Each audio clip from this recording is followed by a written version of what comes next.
I tried to explain as nicely as possible that this wasn't a vacation, it was my wedding, but she wouldn't budge. She flat out refused to attend if my biological dad stayed in the same hotel. She told me that I needed to ask him to book an accommodation somewhere else. Welcome back to another episode of me reading your wedding stories, the good, the bad, the ugly, and everything in between. It's a busy week, so I'm just gonna dive right into this week's story and let's react together.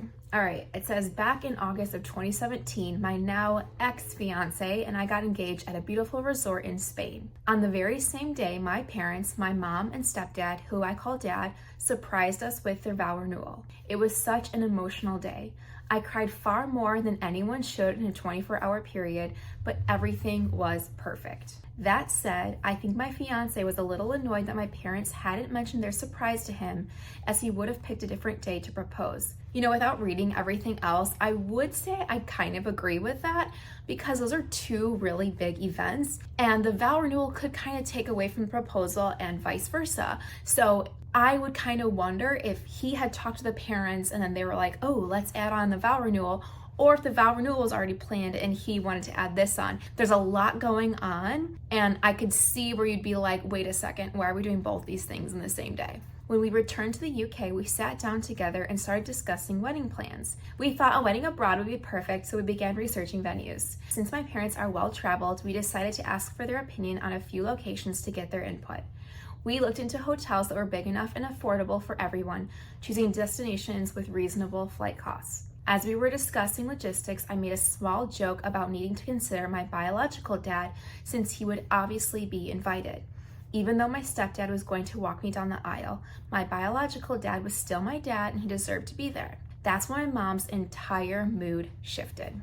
She immediately said she wouldn't stay in the same hotel as him under no circumstances. She insisted that he would have to stay somewhere else because she didn't want to turn this into a family holiday with him there. Now, my parents' divorce wasn't the most amicable, but they had always stayed civil for my sake. So to say I was shocked by her reaction would be an understatement. So when it comes to relationships like this, it's really hard to judge from the outside because, yeah, we weren't in that relationship. We don't know how amicable or how bad it was. She's saying here they were always civil, but it was a bad breakup. So it's hard when it comes to these big events, especially if she's calling her stepdad dad. Sounds like he was way more involved in her life. She's gonna have him walk down the aisle. So her mom's a little taken aback by it, but she's also taken aback by her mom's response. There's a lot of emotion here. There's a lot going on. I tried to explain as nicely as possible that this wasn't a vacation, it was my wedding, but she wouldn't budge. She flat out refused to attend if my biological dad stayed in the same hotel. She told me that I needed to ask him to book an accommodation somewhere else. So this is where I have a problem. The ultimatum thing is a lot. Like, that's to say you're not going to go to your daughter's wedding if someone shows up. And again, we don't know the relationship. We don't know how he treated her and vice versa. So it's hard for us to put ourselves in her shoes. But I can't imagine saying to my daughter, I will not be there if he's there, because he's still special to her. It's still her biological father. So that gets really hard there. I gently told her that I couldn't do that. It wasn't fair. While my stepdad had been the bigger father figure in my life, my biological dad was still my dad, and I wanted him to be included. As he should. If you are the bride and you want your dad there, that is up to you. Her response, then I won't come. Whew, that's okay. And just like that, our destination wedding plans were dead in the water. So by this mom saying that, it sounds like just stopped her wedding planning, which is like, no, because now the mom's probably getting what she wants. My fiance and I decided to put the wedding planning on hold. We weren't in a rush, and honestly, the drama had drained me. Then we received amazing news. My grandmother had beaten breast cancer. That really put things into perspective. We realized we wanted a wedding where all of our family could be there. My fiance had already lost all of his grandparents, but I was lucky enough to still have most of mine, and thankfully still do. So we started planning again. This time we decided on a church wedding in our town, something simple and intimate. We booked a hall for the reception, hired a band, arranged catering, and secured a local photographer and videographer. We set the date for 6 months away, and we were so excited to share the news with my parents. Okay, so things are looking up, everything's coming together. It's exciting, right? I thought they'd be over the moon. I couldn't have been more wrong. This time, here we go. It was too soon. It wasn't what we really wanted, even though it was. Don't you love that when people like to come in and say like, no, you don't, that's not what you want. This is what, let me tell you what you want. Like, no, you're just telling me what you want. You're not telling me what I want. Every possible issue they could come up with, they did. The excitement was instantly sucked out of the room. See, and that's what I hate too, because then you're making the bride and groom not excited anymore. They're like, this is not even our wedding. It's not about what we want. It's about what you want and catering to your needs. And the fact that the mom already said, if something happens, I'm not going to be there, it just shows her attitude towards the whole thing. Like, if you don't do what I say, I'm not going to be there, or I'm not going to do blank and blank, like threatening to make things her way or the highway, literally. I couldn't handle the drama, so I canceled everything. I still wanted that wedding, but unfortunately it never happened. My fiance and I stayed together for another 4 years before mutually deciding to part ways.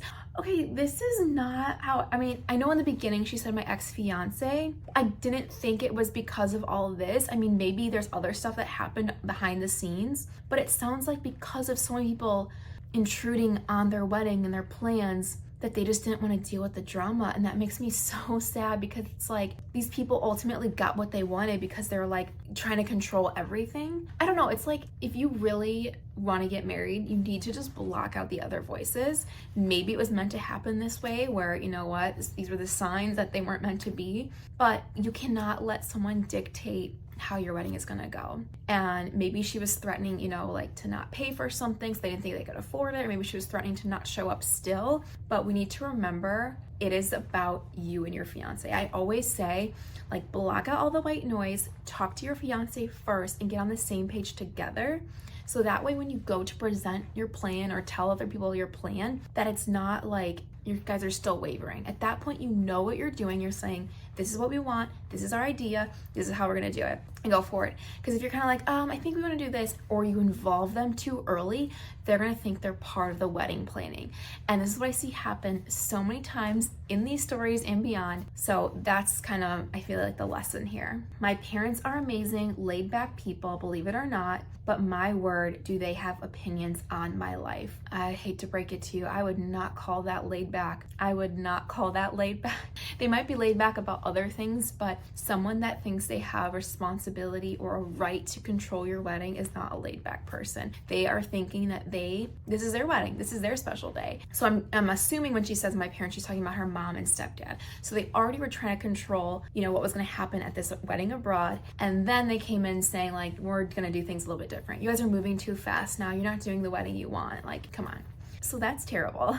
So I hope there's like a lesson here for those that are watching that are maybe in the thick of it, of like, you need to block out that noise. There's gonna be so much noise, and it can be great noise, it can be terrible noise, but it's good just to get on the same page with your partner first, because I feel like it's so easy to get pulled in different directions and being like, yeah, that is what we want, and then being like, I don't know, is this actually the angle I want? I feel like so many times when people look back and regret their wedding day, it's because they were told to do something that wasn't natural or right to them. Whether they actually had a big wedding and really wanted to elope, or they wanted to have that big wedding, but someone told them to have a small wedding. So it's really important to just be on the same page with your partner. And of course, look at all those things that make sense, like your budget, the timeline, everything else, but block out those noises. Because this makes me so sad, because it really just sounds like they were trying to please everybody. So the fact that they canceled wedding planning because it was just so dramatic and they just didn't want to deal with it, it just sounds like they were just kind of dragging the relationship along then, because they never really saw it making it to the next step. So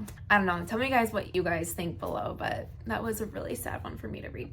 All right guys, that's all I have for this week. If you've not yet checked out my new podcast, Here Comes the Drama, please check it out wherever podcasts are available. It's on Apple, Spotify, Amazon. It's now been out for a month officially this week, so it's been so exciting hearing what you guys think about the episodes. There's more drama, there's more crazy stories, hot takes, confessions, and I always have a special guest with me to react along the way. So it's been a lot of fun, so definitely check it out. You can listen to it on Apple, Spotify, Amazon, and the link on my website as well. So that's all I have for this week. Thanks so much for tuning in, and I will see you next time. Bye now.